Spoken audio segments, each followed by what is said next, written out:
In today's tutorial, I'm going to show you how to fix or resolve if the language bar is missing from your taskbar on your Windows 11 laptop, tablet, or desktop computer. So this should hopefully be a pretty straightforward process here, guys. And without further ado, let's go ahead and jump straight into it.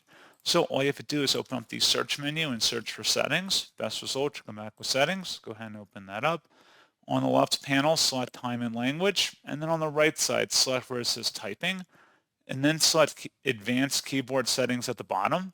And where it says underneath switching input methods, use the desktop language bar when it's available. Checkmark that, make sure that is checkmarked and enabled, and that is all you have to do. So pretty straightforward process, guys, and as always, thank you for watching. I do hope that I was able to help you out, and I do look forward to catching you all in the next tutorial. Goodbye.